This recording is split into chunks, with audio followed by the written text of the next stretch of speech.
وہ کہ دوسرے پیشنٹ کو وہ پریزنٹ کرے ویل ایجوکیٹڈ ہے، اس کے مطابق جس کی جو بھی صلاحیت ہے اس کے مطابق ہم اس سے کام لیتے ہیں، گروپ میں بھی بٹھاتے ہیں اور شیئر کرتے ہیں اپنے ایکسپیرینس کے میں کس حد تک کس طرح پہنچا، وہ شیئر کرتے ہیں اور میرے اس پہ زندگی کا پہلے کیا زندگی تھی اور پھر بعد میں اس نشے کے بعد میری کیا حالت ہو گئی تھی، تو اس پہ سارا ہم کام کرتے ہیں۔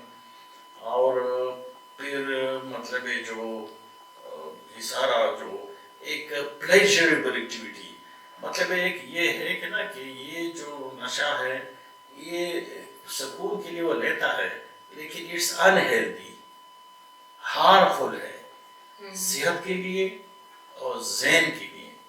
اس کو ہم پھر متبادل پلیجریبل ایکٹیویٹی کیا ہے، ہیلدی پلیجر ایکٹیویٹی، تو وہ ریہیبلیٹیشن بھی ہم کرتے ہیں۔ ہم ان کو پکنک پہ بھی لے جاتے ہیں، مطلب ایک ریور سائڈ پہ ہو، لائٹ سے میوزک ہو، باربیکیو ہو، تو وہ ایک پلیجریبل دیتے ہیں کہ متبادل لائف میں پلیجریبل ایکٹیویٹیز بھی ہو سکتی ہے اور ہمیں اس سے لطف اٹھانا چاہیے بجائے کہ انہیلدی کی طرف جائیں۔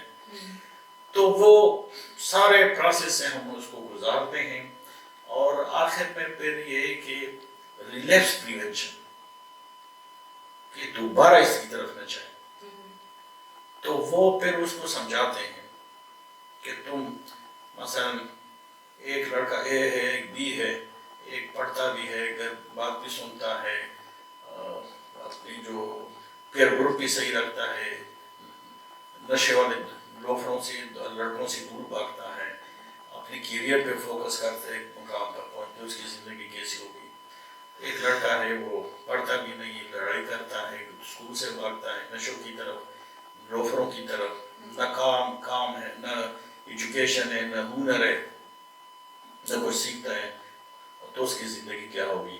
تو پھر اس کو کہتے ہیں کہ تم تو اس طرف، تمہاری زندگی تو ساری اس طرف جا رہی تھی، اب تمہیں یہ زندگی ہے تو تمہاری مرضی، اگر تم سمجھ لو کہ نہیں یہ تو تباہی کی طرف ہے، دلدل کی طرف ہے، اس سے نکلنا ہے، اس طرف جانا ہے، وہ تو تمہاری مرضی، کیونکہ تمہاری مرضی ہے، تمہاری زندگی ہوگی۔